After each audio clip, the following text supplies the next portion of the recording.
అది 2 సంవత్సరాల బాబు. వీళ్ళు చూసి నా జన్మ ధన్యం అయిపోయింది అంతే అనుకుంటున్నాడు జ్ఞానులు మాత్రం. కానీ ముక్కి మోకాళ్ళ దండ వేసి సాష్టాంగ నమస్కారం చేస్తారు చిన్న బాబు క్రీస్తు వారికి. నా జన్మ ధన్యం అయిపోయిందిలే అంటున్నాడు, అనుకుంటున్నాడు మనసులో.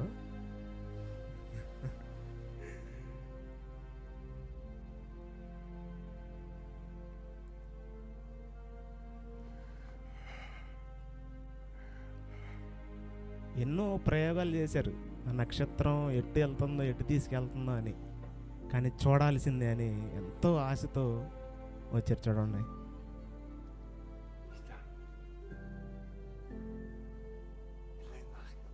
బహుమతులు కూడా సమర్పిస్తున్నారు.